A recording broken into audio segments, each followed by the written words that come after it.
Alright, welcome to your weekly Friday video. As you can see from the title slide, we're going to work our way here into atmospheric humidity and condensation, introduce this, and we'll get into more of it next week as we transition our way towards global circulation as well as clouds. So as is the norm, we're going to motivate it as best as we can, and the idea is that we deal a lot with water when we work in meteorology. Obviously, this deals with things such as rain or the snow that we seem to get nearly every day. Water is weird. And I've mentioned this before, the idea that water naturally occurs as a solid, as the snow outside, as a liquid, what the snow turns into, and then as a gas. So think of, again, the steam boiling when you make your ramen noodles. And so this is pretty strange. We don't see this with many other elements or molecules out in the natural environment. The other reason, that most of the Earth is covered in water. We saw this as we started to talk about temperature controls. The idea that we are going to have that higher specific heat with water, and so it retains water or retains heat better, but also requires more for it to warm up. And so since the large percentage of Earth is covered in water, we have a lot of energy contained within that water. We're going to talk about latent heat here today in this slide series. The idea that we're going to change the state of water, and that's going to be important as we get into things such as thunderstorms and hurricanes. Taking some of this liquid water and turning it into a gas and what happens to some of the energy. We're going to talk about certain times when energy is required to change a state, and sometimes that energy gets released to the environment. And this is going to be important. This can be a significant amount of energy, especially under certain circumstances, and that energy can fuel things, again, like your towering cumulonimbus clouds that can transition into thunderstorms, potentially severe, and even with tornadoes. And so I motivated with a little silliness at the end, the idea that clouds are pretty. We're going to show a bunch of pictures of clouds before long, so don't worry. Some of what we have in the meantime is a little tougher to get through, but I will venture a guess that each and every one of you have, at least at some point in your lives, looked up at the clouds and found some shapes. And so we're going to talk a little bit about how they form, and then we can enjoy next time we look outside and see a dinosaur or a dragon or something like that up in the sky.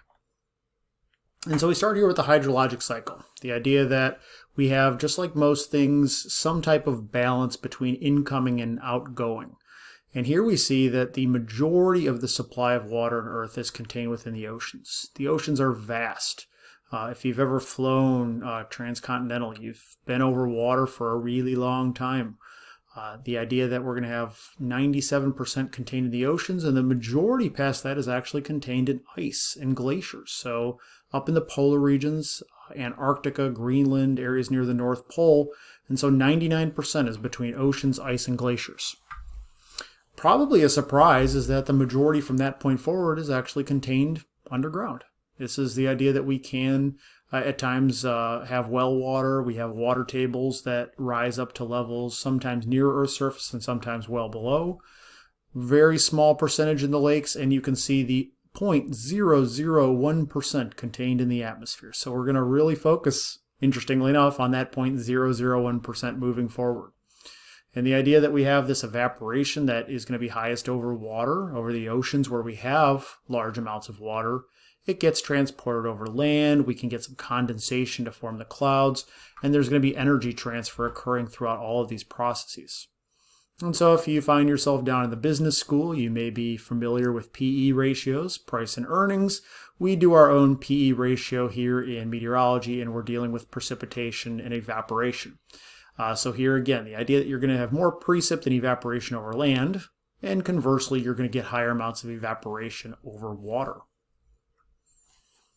And when we talk about phases of water, hopefully everyone is comfortable with the idea that we have solid, liquid, and gas. We are going to have our solid be ice, so plenty of crystal type structure still existing outside with the snowfall that likely is going to be around for, well, at least another week, like it or not. And then we have our liquid water, a lot of that occurring on Earth, and then we do have a little bit still within the atmosphere in the form of gas. The phase of water is going to be related to molecular motion. And as this graphic here is trying to show, we actually have pretty minimal motion. It's going to be kind of in that hexagonal crystallized structure and just a little vibration when things are in the solid form. A little more motion in that glass of water that you're having while you watch this video. And then you can even think about it as you watch the boiling water within the pot that you're trying to cook dinner in, how quickly the gas or the molecules are moving as that water heats up to the boiling point, and some of your liquid turns into the gaseous form.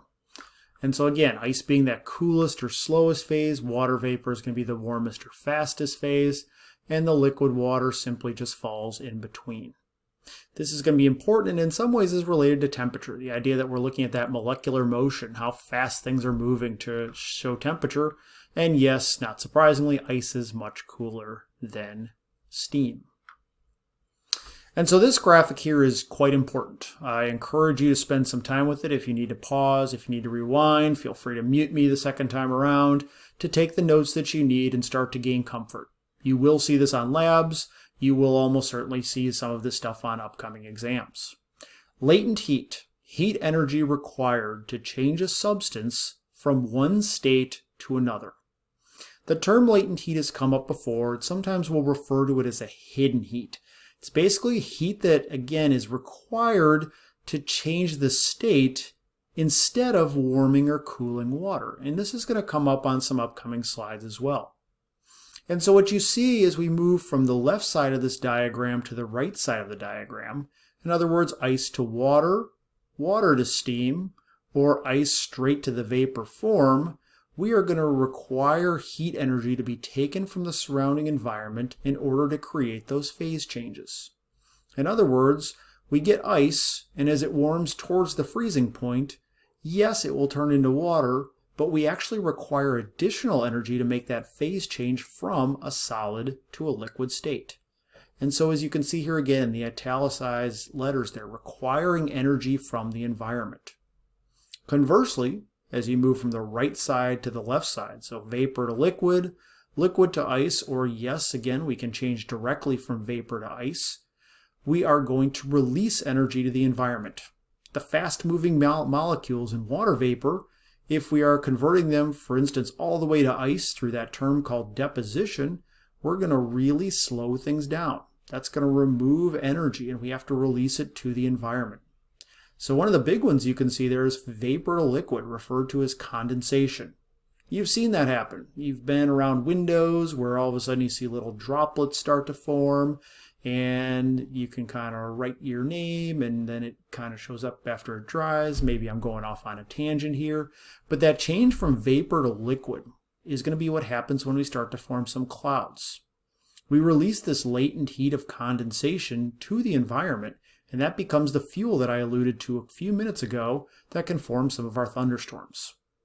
So you can see some that are probably pretty cut and dry. Melting, freezing. All right, we got those. Evaporation, condensation, still probably relatively familiar. But you can see a couple other ones. The idea of ice going to vapor, referred to as sublimation. And we'll have a chance later in the semester, hopefully, to play around with a little bit of dry ice. So the idea that even though that's not the greatest example, you're taking a solid and changing it directly to a vapor state. If you've never used dry ice, it's dangerous in some ways, but it is kind of fun. Vapor to ice, this would be what happens at times when you go to bed and you leave your car outside and you get up in the next morning and you have to scrape it. The idea that you formed frost on your car's windshield. That vapor did not turn to water before it turned to ice, it simply changed straight from vapor to ice. So deposition formed that nasty little barrier that you have to scrape off before you can see and presumably drive over to Met 103 in the morning. And so we have this somewhat scary little animated GIF from probably sometime in the 1980s or early 1990s. Yeah, maybe a little later than that. And so this is going to be an example of how radiation is used. And so if you don't know Professor Clark, and I realize he's not teaching lab, so most of you don't know, he is an aficionado of snow. Of course, he's on sabbatical, so he's not having to deal with all of it. And so Frosty here, with his bouncing cap and waving mitten and somewhat disturbing motions, has a temperature of -3 degrees Celsius. If we assume that the net incoming shortwave solar radiation exceeds his net outgoing radiation, in other words, the sun's shining on Frosty. We're getting more sun shining on Frosty than Frosty is letting off in terms of radiation.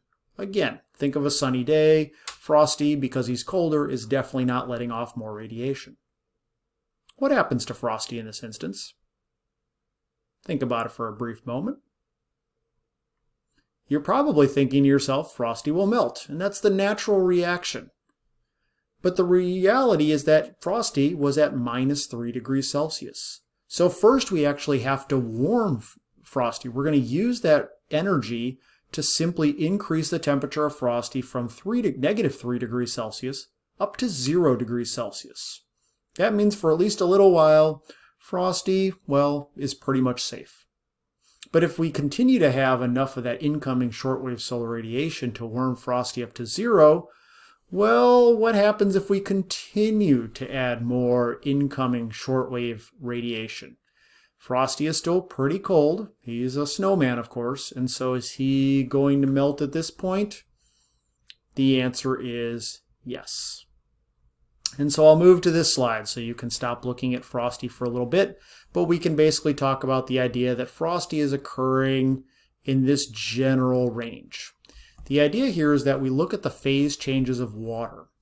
You can see, for instance, how many calories per gram to increase a degree Celsius is required to warm ice up through the negative temperature range. It's pretty tiny, a ½ calorie per gram per degree to get ice to simply be, well, warmer ice. But then we require a lot of energy to melt him. This would have been what was happening. So Frosty would remain at 0 degrees Celsius for a long time while we had that incoming energy melt Frosty. Okay, then we got temperatures of 0. We know that that's the melting point. We're going to have double 1 calorie as we warm things up towards the boiling point, and you can see the massive amount of energy required to take your liquid water at 100 degrees Celsius and turn it into steam at 100 degrees Celsius. That 540 calories per gram to vaporize water is the latent heat, the hidden heat. We use up a ton of energy to turn our liquid into a gas, but in reality, we're not changing the temperature. We're simply turning it from one phase to another. And so if we were going in this direction, we're going to require energy. So this is why, if you've ever heard the term a watched pot never boils, it seems to take a really long time to warm even a couple cups of water to the boiling point, and then for it actually to get to a boil and start to produce steam. And so that large amount of latent heat that is required. Much less is required here in the melting stage, or shall I say the freezing stage, depending on the perspective that you're looking at. If you need to, go back a few slides and take a gander again at what is requiring heat from the environment versus what is releasing heat to the environment. Generally speaking, if you're moving from, for lack of a better term, left to right here, you're going to be requiring energy to make the phase change, and vice versa. If you take that steam and turn it back into a liquid, you are going to end up releasing energy in the process to the surrounding environment. I promised I would keep this relatively short, so please, if needed, take another look at it. This is some pretty critical stuff. You need to understand latent heat to be able to do well on this section on the exam. Please ask questions and also understand that you will be working on this for lab next week. Hopefully you've taken your quiz. If you're watching this during the normal class time, take care, stay warm, and we will see you on Monday.